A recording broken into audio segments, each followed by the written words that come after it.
Hello, kamusta po sila? This is Miling. You are tuned into Miling's TV. Tayo po ay nakalabas today at tayo po ay kumain sa Mang Inasal. Ito po yung bagong renovated na kanilang restaurant na punong-puno po lagi hanggang sa labas.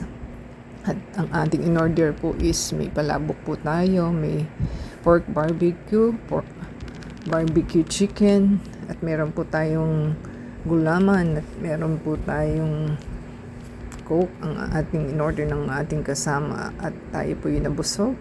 At yan po ang ating mapag-orderan sa kanilang restaurant.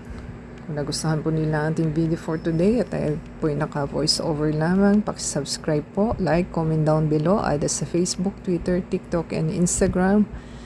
And comment down below po para may shoutout natin yung mga names for next video. Until next time po, God bless everyone.